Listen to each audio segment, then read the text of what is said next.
Yo, what's up? Welcome inside the opening line. Corey and Benny coming at you on a Friday. Beautiful day in Manhattan. So that means it's quite sure it's a beautiful day out there by you too, Benny. Even with the curtains all the way drawn, I can see that the sun is shining brightly today, and I can catch a good view of it from behind you. What's going on, Benny? Hey, not too much. Had a pretty good night last night. Made some money.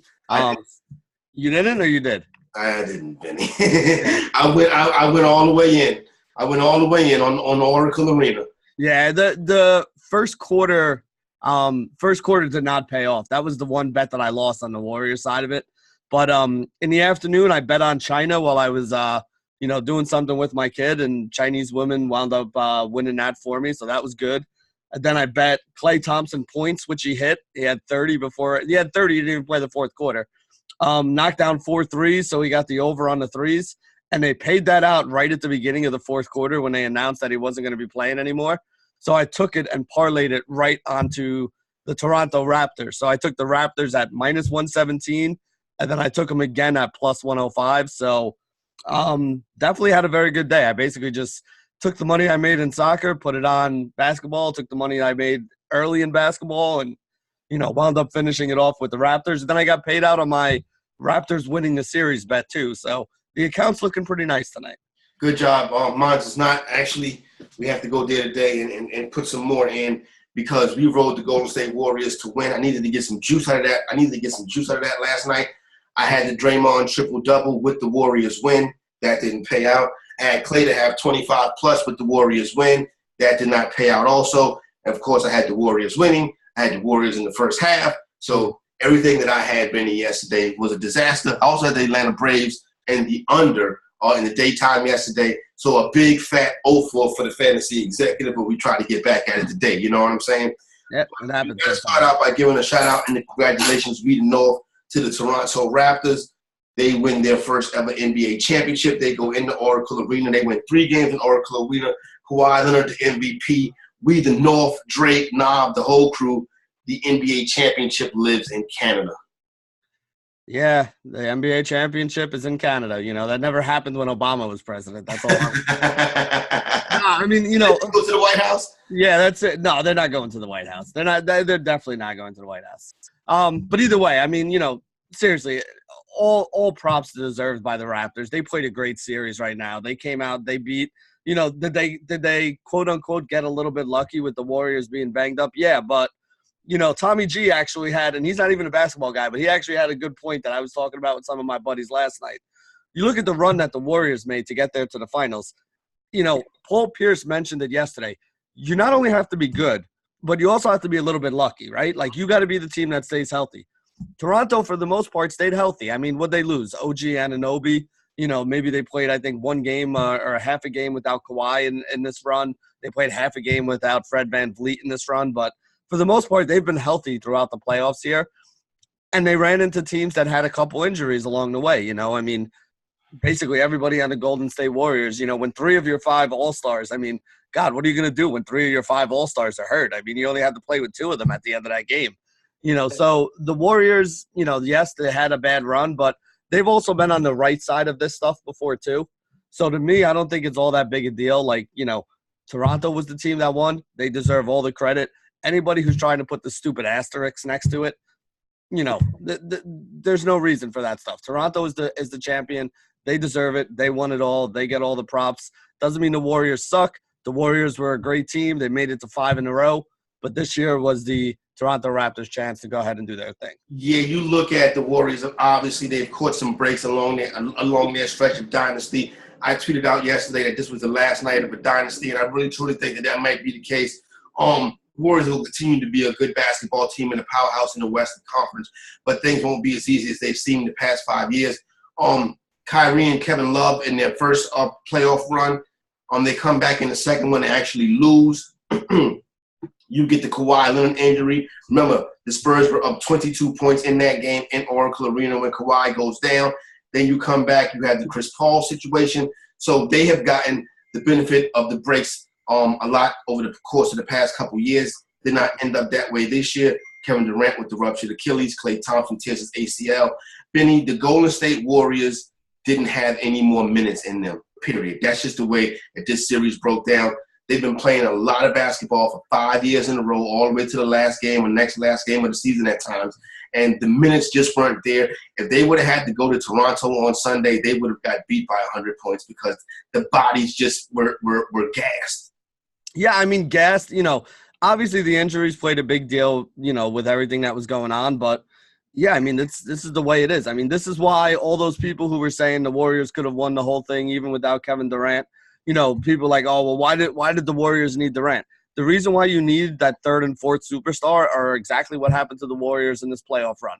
They were able to make this a series because even without Kevin Durant, you still had Clay and you still had Steph and you still had, Iguodala and Draymond and Boogie and, they still had all these guys that were really good players. In order to win, though, you needed all these guys healthy. You know what I mean? And they just didn't have it. Like, you could beat – and no knock on the Portland Trailblazers, but you can beat a Portland Trailblazers team without Nurkic being down a superstar. You're not going to beat, the team that comes out of the Eastern Conference being down two superstars and then losing another one at the end of a game here. Like, it's just not something that you would expect for them to have. So, again, Toronto deserved this win. There's no asterisks needed there. They played their asses off. They played well on both ends of the floor. They got it done. It was a team effort for them. I mean, you got 20-something points from Van Vliet last night. You had 20-something from Lowry. Throughout the series, you had big games from Serge Ibaka, from Marc Gasol. I mean, obviously, Kawhi every day was awesome. Pascal Siakam. I mean, everybody on this team contributed. This was a complete team win where, everybody there had some say and had one of those games where they were the reason why that, Toronto was hoisting the trophy. Van Fleet was very big in his defense, and Steph Curry also getting his looks offensively. You mentioned how great Kawhi was. He wins the MVP. Kawhi Leonard definitely one of the top five players in the NBA right now. The way that he goes about his action and gets the job done. What I will say, a couple of the things. First, I want to mention Ujiri. He is looking at a very prolific deal right now. That offer is going to be made to him to run the Washington Wizards, which is a hell of a job, Benny. Remember, I gave you that job earlier this summer, and you were like, this is a hell of a job right here. Ujiri is looking at an offer of $10 million per season and an equity stake in the team, Benny. Take it. I mean, listen, no offense. Like, again, we talk about it all the time, Corey, whether it's a player, whether it's somebody else. Like, what's life all about? Life's about getting your bag and taking care of your family. So this guy's going to be a part owner of an NBA team, getting $10 million a year. And the thing is, we talked about it when you gave me that job earlier in the year to make the changes. They're hamstrung by some bad contracts. So I don't know if the Wizards think this guy's going to turn it around next year, but it's going to take a little bit of time to turn around that franchise. So at the very least, you got to think they're giving him 2 or 3 years. So worst case scenario, they fire him after 2 or 3 years, $10 million a year. That means he's got $20-30 million and a piece of the team. This is basically it's the John Gruden contract. It's the contract that John Gruden has in Oakland. Yeah, and that's what I'm saying is why would you walk away from that? Like, Toronto's been great, and I'm sure Toronto would like to keep him around and all that, but you kind of did your job. You did your job up there. You won a championship there. If you go and bring this is like his Theo Epstein moment, right? If you go and bring a championship to the Wizards after doing it up in Toronto, you're going to be a hero. I mean, that's basically what Theo Epstein did, right? Brought a title to Boston, brought one to Chicago. I mean, his legacy, he could retire tomorrow, and he's going to wind up in the Baseball Hall of Fame one day. Got it. So shout out to Masai Ujiri. Or if you are a Game of Zones enthusiast, Lord Ujiri. Benny, your job next basketball season is going to be extremely difficult because superstar players, not even superstar players, just good players, cats are going to be missing games. Cats are going to start sitting out 15 to 20 games a year, Benny, because load management works. Again, not for nothing, but it's already happening. I mean, it happened a lot this year as well. So it's something we got to deal with. It's something, teams are going to fall into patterns. You're going to know which guys are sitting out one half of the back-to-back or not. It's going to be teams that are going to make the announcements. My biggest thing, and this is how I think this could be handled by basketball without much, craziness going on. I don't mind if guys are going to sit out, but force teams to say it early. Yeah. Especially for the gambling side of things. Like, if I know at noon that this guy's not playing or that guy's not playing, I can make my decisions accordingly.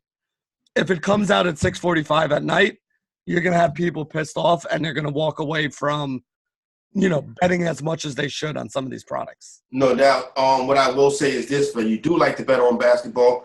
Obviously, if you don't want to fool with the WNBA, which I'm getting my ass kicked in that too now.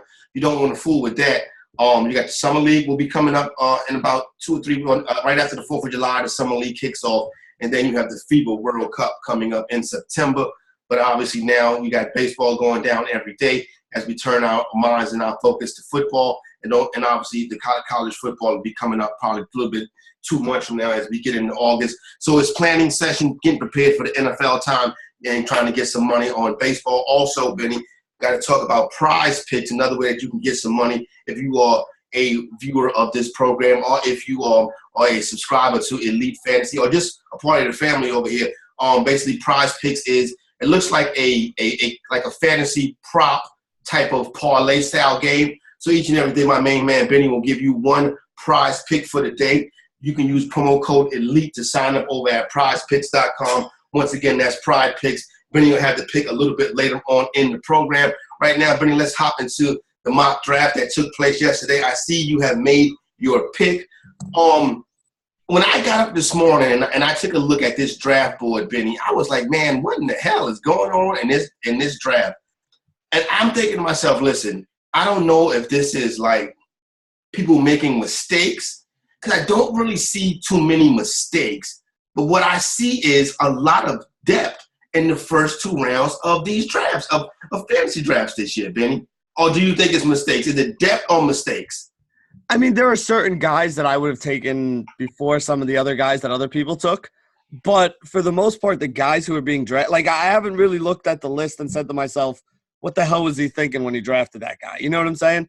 Like I said, there may be guys that I would put up a little bit higher. But, who in particular were you looking at as somebody that was, like, really like, wow? Well, I'm not looking at it as so much as a wow.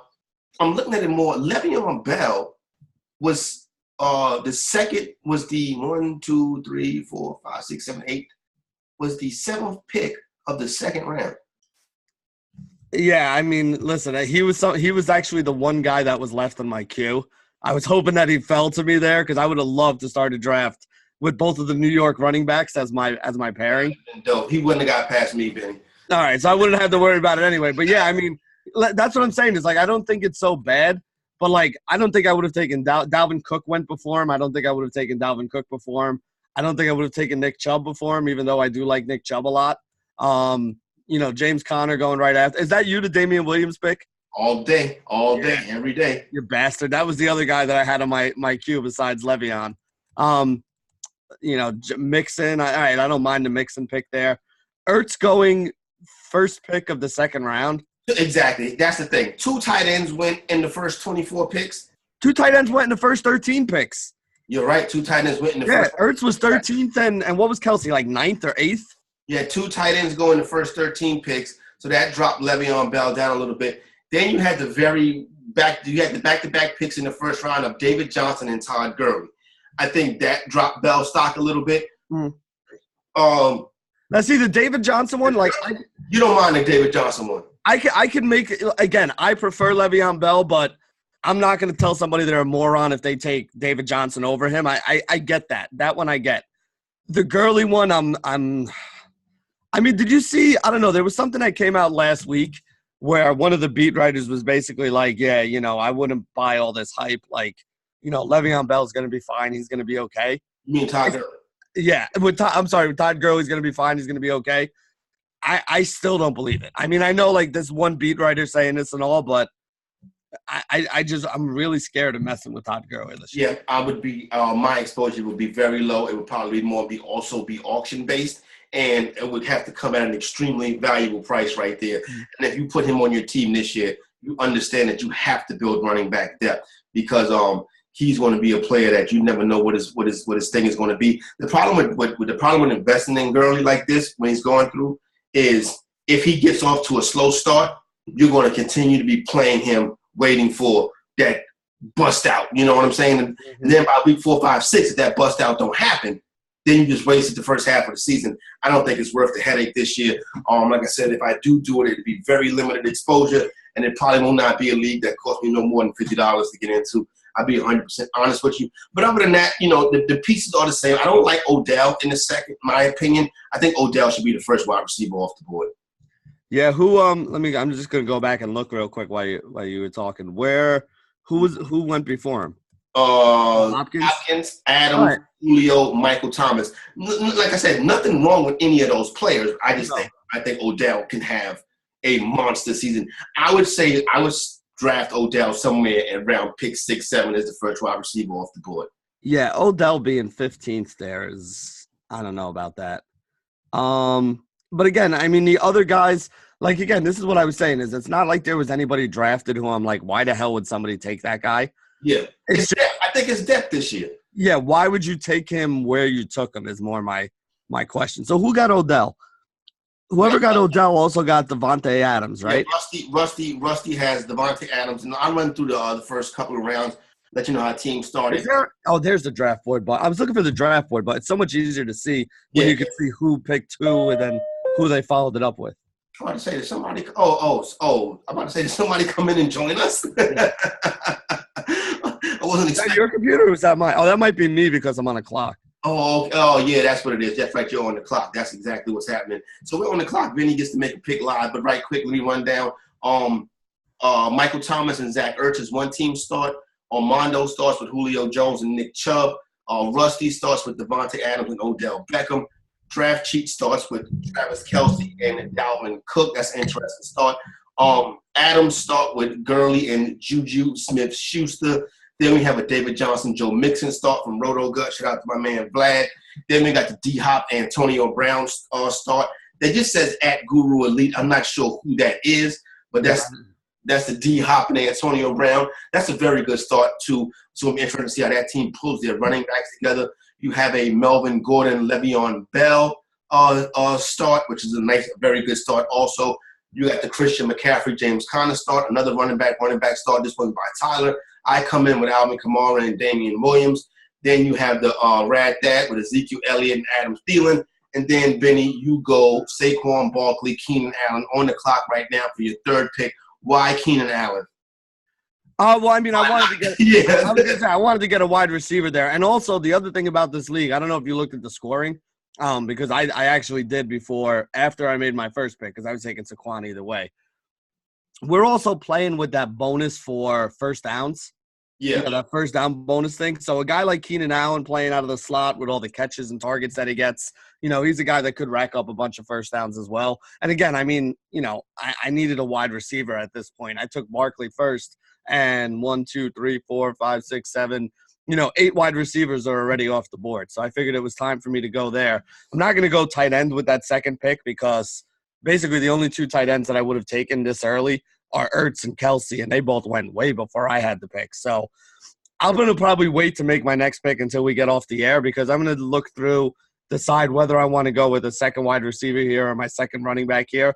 And it's really going to kind of depend on the depth that I can find at both positions because being the number 1 pick means you pick first, 24th and 25th, and then my next 2 picks are like 48 and 49 or something like that. So there's going to be a lot of guys that go off the board and get drafted before I get a chance to make another pick here. So I kind of want to see where I think there's more depth and, probably go heavier on the other position. I have 3 wide receivers in my queue that I'm looking at right here. My guess is you'll probably snag one of those wide receivers and then Rad Thad, we'll see what he does. I should be able to get one of my guys. Of course, it's some of them that I value more highly than others, but it's a mock draft. My queue is set up with Mike Evans, T.Y. Hilton, and Amari Cooper, Benny. I could move Hilton up over Evans. Cooper would definitely be third. I will get one of those 3 guys to be my wide receiver 1, probably whoever you leave on the board. Yeah, I was going to say, to me, the 2 guys that I was looking at were actually T.Y. and Mike Evans. Yeah, of course. Again, I haven't really made the decision yet, and I also wanted to look at what running backs were available. And again, if I take another wide receiver here, my next pick isn't until 48 or 49. So that's what I wanted to look at and say, all right, what running backs might even be available there that I could round out my running back thing with. I tell you what, the running backs are starting to thin out now. You're looking at Leonard Fournette, Aaron Jones, and Marlon Mack at the top of the running back rankings right now. A lot of people are down on Fournette. I think Fournette's an X factor. It's going to be an X factor in fantasy leagues this year, because if he can get rolling, he can be a solid piece, because he's a starting running back, that's a big part of fantasy football. Aaron Jones, I don't know what that offense is going to be. Marlon Mack, they're saying they have a bell cow, Benny, but I'm not comfortable with getting my running backs from the Indianapolis Colts. No, I mean, and they had what's the kid's name, Naeem Hines last year, who was catching passes out of the backfield and stuff like that. So they might call him a bell cow, but I don't think he's going to be a bell cow in the true sense of the word.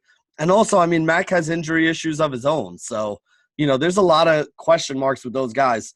Fournette is somebody who I wish I had more faith in him staying healthy, because not only is he a starting running back, Corey, but he's a high-volume guy. Like, he's a guy that they gave 20-plus touches to routinely when he was in there last year. So, he's a guy that I wish I had more faith in him staying healthy, because if so, I would take him right now. And, I mean, Keenan Allen, Saquon Barkley, and a healthy Leonard Fournette, that's a really strong start to a team that, I would wind up having if I went that route. So definitely somebody interesting. He's the other guy that I'm kind of looking at there. Again, though, I think I'm probably going to wind up going wide receiver, and then, seeing what I can get running backs when it comes back around to me at 48 and 49.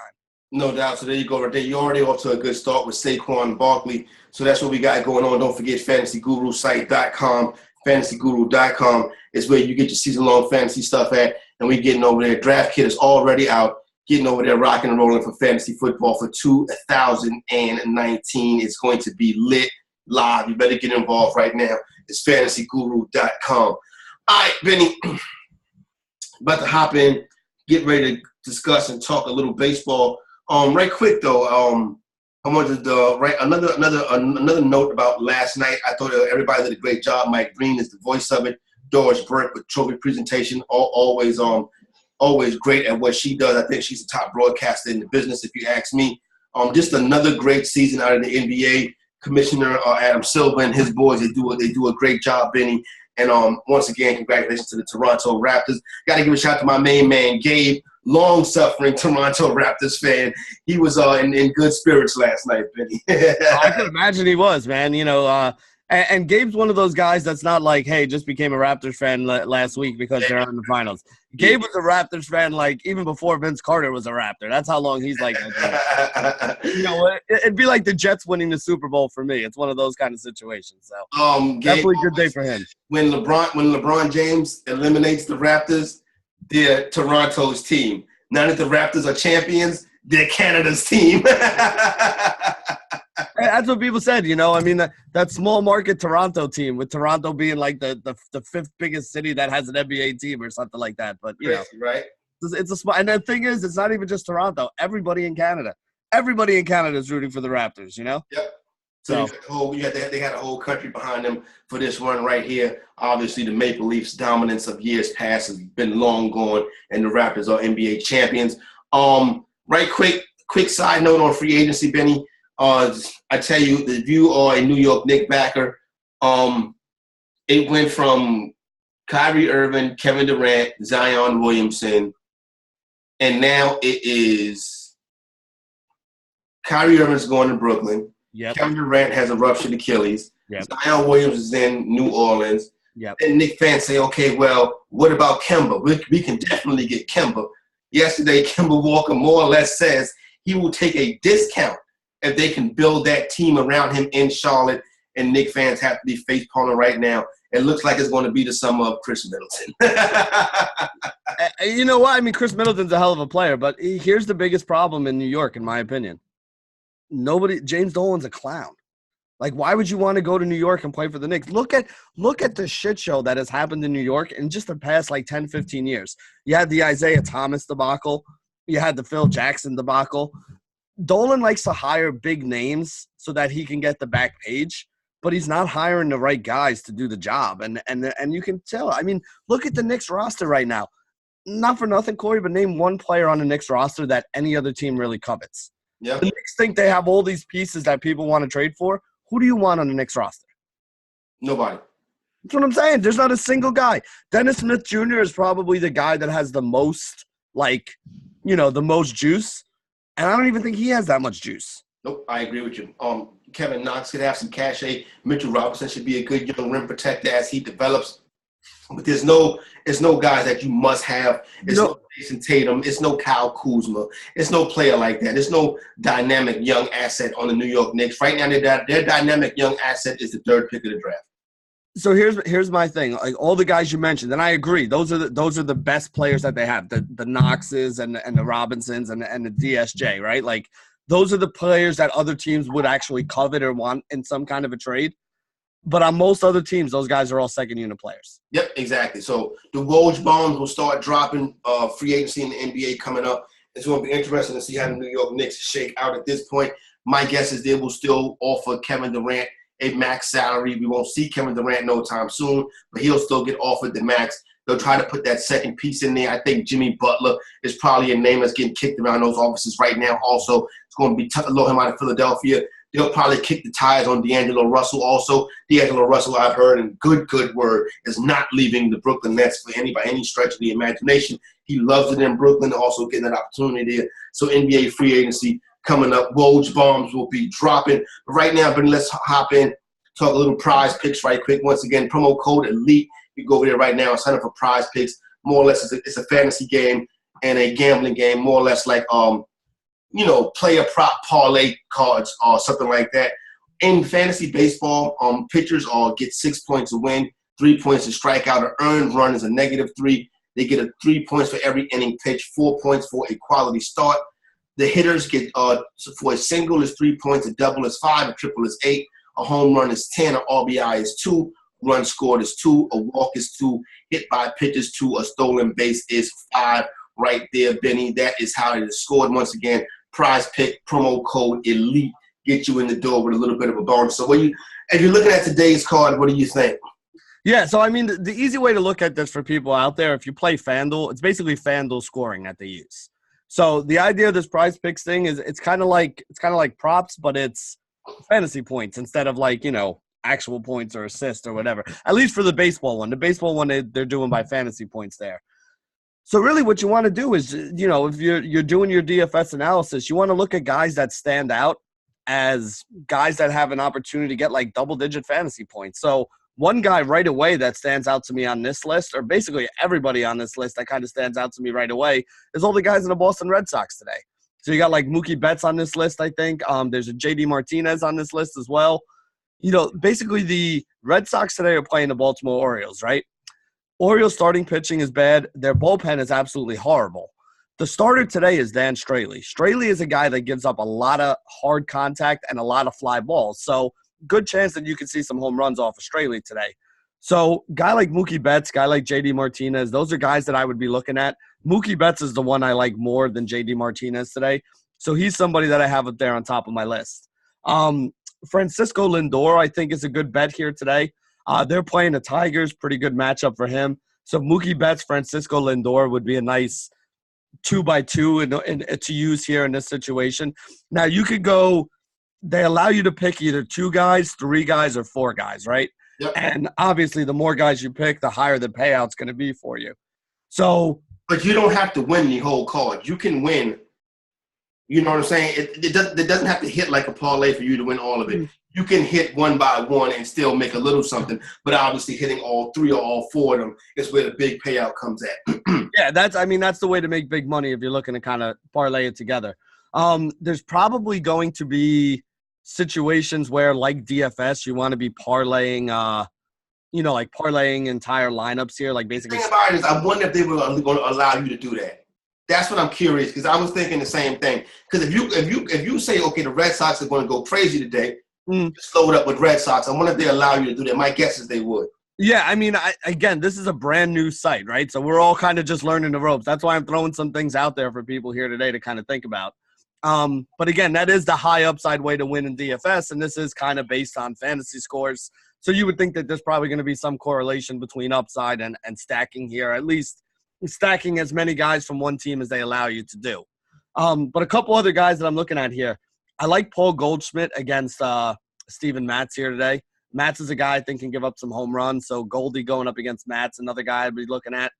And then I also think if it's basically FanDuel scoring, they're looking at only like 45 points out of Max Scherzer today. A good Max Scherzer start gets up into the 50s or 60s. Now, again, a bad start of his could be below that, but between the amount of strikeouts he gets and the way he limits runs and his chance for, the win and the quality start being, like an extra 10 points between those two things, I like Scherzer here as another guy today. So if you ask me my threesome today that I'm probably going to put in is going to be Scherzer, Mookie Betts, and Francisco Lindor. There you go right there. Promo code ELITE, ELITE. That is prizepicks.com, myprizepicks.com, promo code ELITE. We'll give you a pick every day. Make sure you go out there and check those boys out. They got PGA, it's tennis, it's baseball, it's football, it's WNBA. It's even some esports in there. So whatever you want to do, they got you covered over at Prize Picks. Benny, I need to make some money, get some money back in my account. I do not have no basketball tonight. Where am I going in Major League Baseball to make some money before we get up out of here? Let's see. Let me take a look at my notes here because I was looking at it more for DFS, so I just got to kind of look at some of the odds here. Obviously I like Scherzer, but minus 180 is not really a good price there. I like the Cleveland Indians today. The Indians against the Tigers. You're getting Adam Plutko at minus 143, who's not a bad pitcher. Going up against likely a bullpen game for Detroit, and Detroit is not a team that has that great of a bullpen.